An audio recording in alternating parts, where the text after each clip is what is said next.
Wari chakpuna pumna makputaram na okchari. Haujik lobirasi thadoi wahengbanggi wari wasak Nipal subatangka. Hainari tuni mahusana malem sida khwaidagi tamthibasi sasinaba marupni haina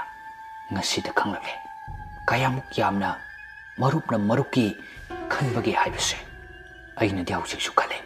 mani aigi aseng marupni adupo mana de ngasisu khalibra khalamdragana karigino mana aigi damakta chiraba tanja sida lepiriba mana tawjaruba pumba karigidamak aina ngakpigadauriba ngakpidragana kari adubo wakal sidadi adumak chamthokchai aigi khanpham thokpa nungsina khanjaba adu mikupsisu hongdre yarese ai kaisu kandre ngasi nangna thamoi simna lithorakpasina aigi apen boijare mani na khomlei ai su kangi bai ai si abemgi thawaina ngakpiba ngamlaroi yarese henjina su khalano nasa sokchilani asi haiduna aina themjile adubu phattabagi thauksindi mikup kangde haukraba punsi warida lupuraba ibanimak tamthiba thawai asina awaba pibadi leptre handakti angakpa mawongna nonglei nungsit amaga loinana sitpa horake leiriba ten asisu kanna chetna ki hodabana phere phere haiba horai adubu aidi manibu kon khatuna khangle nungsit aduna kanman kibana ten adu humdokre ihang hangle maikei khangdana abemgi khonjelna tamna ba haibada horakle khekna law nokladuna akoi bada koi pai pai bagi matawne ai kireba sukina itawbu chetna kon sinduna khangle adu khanghode ai khutsi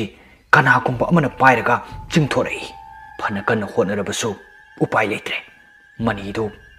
kapna laimai da taduna lei aduga manibu asongba marakta yamna tamthin chingsinki asongba marak adudagi manina yamna wana kapna tengtharakpadu ai taba ngamde adubu ikoi kuidana takidre ai itomtamak ahangba sida lehore upai leitraba ai thamoi sokna tengthajai abem karino nang tawriba sibo aingonda kari pendabano nangna leirise aina kapna asumna haibasida aigi imangda arangba posak amakak thoklaki maduda ai mitsi kuptaba makai yengduna lei ngalamba mangal adu tapna mamtharaktuna hausikti abemgi saktam olakle khonthang amaga loinana asumna hairi aigi thawaina nangbo ngakpiba sungam ngamloi mani su hatkani nangbu su hatkani maduda aina hangki karigino nangna aigi thawai si pamlibadi lao wahi si haiba nangdringai abemna aingonda paisillaktuna maya launa karaga aigi hakchang pumbasi umsinki somdadi mani kapna chatpa sungamda laimaida tadun leiri akoibasida nang aina hatladabani asumna haibagi khonjel tananilli ikhang khanghaudana sakhi saktam manba mana yamna kiraba saktamda mani ki mitmang maktada chongthorakhi mani do ki boy lakboy hai kanano aduda lepido karimta kumlakte lengdana adumaklai amukka sukawi manina hai kanano haibane tadro aina hangise adudagi yamna tappa khonjel amada ai saksi nang ukrabara asumna hairaki maduda manido bap tare lakribasi sakhi gi thawai ni haibase manina paukum pigena sem saringai mami adu mangkre manina koilei leiduna yengi adubo kana su udre chatpa lengba karimata ngamdraba mani leimaida kapna taduna leri adubo akoibada khonthang naiba khonjel amada asumna hairaki aigi isabu lौतु Narga हाटपा ngasi lemna amata thararoi asi haiduna nganglaka kiraba sakpam amada mani tamna paisilai aduga mani ki mangak samda kanna mele metna mathak lomda thangatuna laimaidagi wangna pairaga lei loinana akiba khonjel aduda amuka sumaka tarai kari sunat tabanangna aigi isanupi bu hatpa ngasi nang aigi khutta loiba tare do asumna sakhi ki ꯀꯤꯔꯕ ꯁꯛꯇꯝ ꯑꯗꯨꯅ ꯃꯨꯁꯤꯟ ꯃꯨꯕ ꯃꯃꯤꯠ ꯑꯗꯨ ꯑꯔꯩꯈꯩ ꯁꯪꯇꯣꯛꯇꯨꯅ ꯃꯈ꯭ꯌꯥꯇꯩ ꯆꯦꯟꯊꯔꯛꯂꯤꯕ ꯏꯁꯤꯡꯗꯨꯒ ꯂꯣꯏꯅꯅ ꯃꯅꯤꯕꯨ ꯃꯈꯧꯔꯤ ꯑꯗꯨ ꯀꯟꯅ ꯃꯦꯠꯂꯤ ꯎꯄꯥꯏ ꯂꯩꯇ꯭ꯔꯕ ꯃꯅꯤ ꯌꯥꯝꯅ ꯋꯥꯅ ꯈꯥꯡꯂꯤ ꯈꯨꯖꯤꯟꯁꯨ ꯁꯥꯡꯕ ꯁꯈꯤꯒꯤ ꯈꯨꯁꯥ ꯑꯗꯨꯅ ꯀꯟꯅ ꯄꯥꯏꯃꯟꯈꯤꯕꯅ ꯍꯧꯖꯤꯛꯇꯤ ꯃꯅꯤꯒꯤ ꯃꯉꯛꯁꯝꯁꯨ ꯏ ꯊꯣꯛꯄ ꯍꯧꯔꯛꯂꯦ ꯈꯥꯡꯕ ꯉꯝꯗ꯭ꯔꯗꯨꯅ ꯃꯅꯤ ꯑꯔꯣꯏꯕ ꯁꯣꯔ ꯐꯥꯎ ꯍꯣꯟꯗꯣꯛꯄ ꯉꯝꯗꯅ ꯊꯋꯥꯏ ꯊꯥꯈꯤ ꯍꯔꯥꯎꯕ ꯁꯈꯤꯒꯤ ꯊꯋꯥꯏ ꯑꯗꯨꯅ ꯃꯥꯂꯪꯗ ꯃꯅꯤꯒꯤ ꯍꯛꯆꯥꯡ ꯑꯗꯨꯕꯨ ꯃꯆꯦꯠ ꯃꯆꯦꯠ ꯁꯦꯠꯇꯨꯅ ꯁꯥꯟꯅꯔꯤ ꯁꯣꯝꯗꯗꯤ ꯌꯨꯝꯗ ꯁꯈꯤ ꯃꯃꯤꯠ ꯄꯥꯡꯊꯣꯔꯛꯇꯨꯅ ꯃꯣꯃꯣꯟ ꯃꯣꯃꯣꯟ ꯅꯣꯛꯄ ꯍꯧꯔꯛꯏ ꯑꯩꯒꯤ ꯄꯨꯟꯁꯤꯗ ꯑꯌꯦꯠꯄ ꯑꯄꯨꯟꯕ ꯄꯤꯔꯛꯄ ꯃꯤꯈꯩ ꯑꯩꯅ ꯂꯦꯝꯅ ꯊꯥꯒꯗꯕ ꯅꯠꯇꯦ ꯑꯗꯨꯕꯨ ꯐꯠꯇꯕ ꯃꯤꯗꯤ ꯄꯣꯂꯣꯏꯗ ꯀꯩꯁꯨ ꯑꯐꯕ ꯑꯣꯏꯗꯦ ꯃꯥꯒꯤꯁꯨ ꯃꯇꯝ ꯂꯥꯛꯂꯦ ꯉꯁꯤꯗꯤ इचिक चिकना लेरिबा युम असिदा नमिदांगी मतमनिना जेम्स तुमख्रबनी अदुबो फत्रब लाइरोन तिलोन कया सानदुना लेरिबा सखीदो अहिंग नोंयाइसिदा युमयाइद फमदुन लेरि मैसो अमत थानबा नते थालिबा हाइबबो माकी मसागी अकोइबदा कैंडल सिंगदुदनी लंग खरसो अकोइबदा तिंगली मिकुप असिदा थालिबा कैंडल सिंग अदो नुंगसितना लिरी लिरी सिलक्तुना मुटप यावरक्ले सखी वाखल खंजन बाहुरी ए करीनो तौरिसे युंगी अकोइबदसु मी खरना मुरुम मुरुम सोन बाहुरी सखी न खले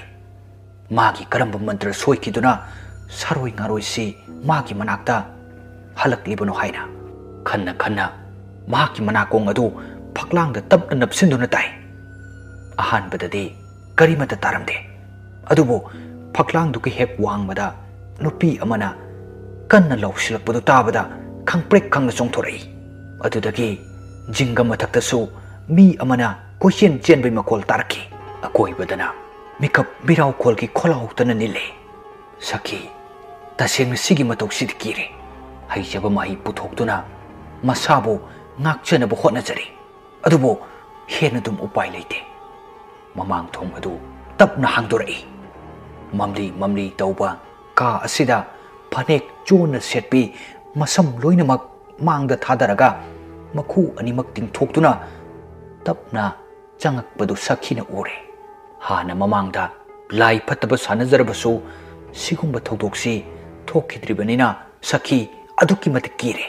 mamai mamitu machinda murum murum solaga nanthajai adubo tapna tapna sum sangsilakbana hausikti sakhi ki manak yobaga lepkre machi karimata lengdana leibaduda sakhina septhaduna mamaido yengloi joina tariba samlang singdugi marumdagi nokphet toba mamai mamit photchillaba saktam maduna sakhi da chongsilai kimanbana handoklaga longna tai sakhi adubo lai adu amuk sumangkre mamang thong adudi hangle makol tapna tapna tholaklaga thong adu amuk hangdo amuk lonsin tawi maduda sakina sangsinduna lonsin ke tawi adubo khutsa suna pandaba ihing na hing taiba mana sakhi gi khudangda tap pairaktuna mangol lomda khangjing jing thoki sakhi do mangonda tusilaga tai aki bani yomlaba sakhi kapchaba natan upai leitre imung lomda onsinduna machanu pabu kawi adubo kawi haiba kaktani chek mok laurakte haukatuna thongdusu thinglagi yengi madusu upai leitre matang asidasu amuka mahaki khongjengda karigumba amana yesinlaktuna sumang tamna chingthokre phul waipul pungtai tairaga sakhi sumangda tharo tharo ole sumangi akoiba sida laidhibi pareng pareng thori macha masada yanduna leibidusu ure madugi manaktana akiba sakpam singda nupi macha koina leple mataududa sakhina kina kina hangi nakoi kana kana ro khoyum layum oiragadi karigino aingonda awaba pirise ai suna khoi gumba inai lei haibisi khangdabra adubo mathom to wari sabu gumbani akoi bada lepliba nupi macha sing aduna tapna tapna koina sakhi gi manak tamna changsilai tapna changsilakpadadi sakpham sing adusu ure mamangai gi matamda thawai thakraba nupi macha ngaktani adubo sakhina thawai sing adubo khutlai oina sijinakiba koina sum yengbada makna hek pokchabi macha nupi abemsu मरक्तुदा यावरमले ए इबेमा असुमना सखी की चिंबाल दे थोके अदुबो अबेम की थवाई दुनदी सखीदा खाना येंगदुना लेरे इमा की इबेमा करिनो नंगना तौरिसिबो मदुदा अबेम की खोंजल दो अनि अहुम थोकपगुमना निकना हारी अईगी थवाई सिबो नंगी फत्रब थविनसिना करिगिनो मरा लेजद्रब सिंबो हाटनब होटनरिबा नते नते अदुम हाइगनो अइना सिलिबसे नंगी दमक्ता लमन खुमलिबनी करिगी लमन सिंगदुगी मरक्ता नंगबुसु अइना नथवाई अदु लौरगनी असि हाइदुना अबेम ngang paislai aduga sakhi da thomjilai sakhi longna haitharaga leimai da tai matuda makok atsu yeshin bagi e khara tarai mathaw aduda abem gi thawai aduna akoi beda koi pai duna nokle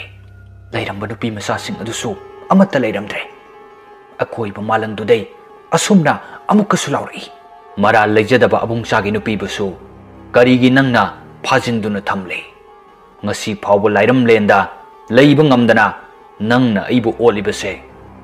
nangi su saruk yauro ko wai sing asi hairaduna amukasu paisilaga sakhi gi masam adu pairaga soro chingi laimai duda aduga sumang matonda horiba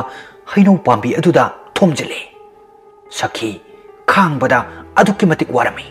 chaina adu khangna ujau aduda nga thaduna phamle anabagi chaina khanglingai uthak lomdagi isingumba mahi khara tap tarki makuna paidunu yengubadadi I oramki adudagi onkatuna yengbadadi makok yungna mamai mamit menman tadaba maya khigalaga kumtharakpadu ore madu urubadai sakhi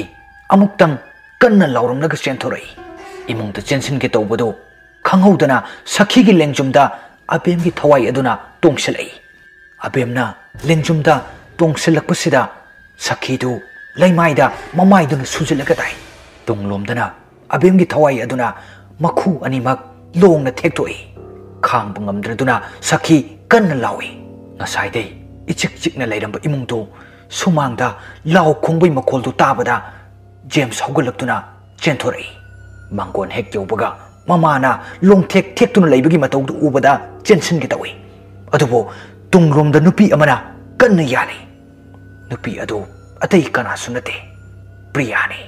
maduda priyana asumna hari shauraduna namana sagi phatraba wakhangna ibo yum palaba ibo nakhoi gi oigani khanba ngasidi nogi sumatam yorakle james na hai thado ima se sibe tare somdadi sakhi khangba ngamdraduna kanna kaple adubo abem gi thawai adudi priya amasung james ti ubanate supnaki sakhi kaktana ubani kanna kaptuna lauramba sakhi adu handak mukti makhwangsu leitekre mikupsida sakhi gi aroiba yaib oike phibamasida yengba ngamdraduna james na priya bu kanna inthoklamnaga chenthorei aduga mama bu kolaga kapjai priya di nokphet tawna kumtharei aduga asumna hari aigi nupa aduga aigi imungbu nama nasagi langda thuallaba sohjukti onsinduna nakhoidu oina awaba tare do aibusu nakhoi gi oina sinba priya nokna thoglei james na mama bu konduna kaphori tawri ba mong asi nongalamdai haidu oire yamna wana isa pumba sokthabagum kayat khuding chik laubugum ai mitsi tapna pangthorei nongalamle namit ki mangal phasana ure koksu chikpana yadre mitsi noiraga ai haugalai mapamsi kadaidanu khale ngarang kari tawkrabano haibadi ai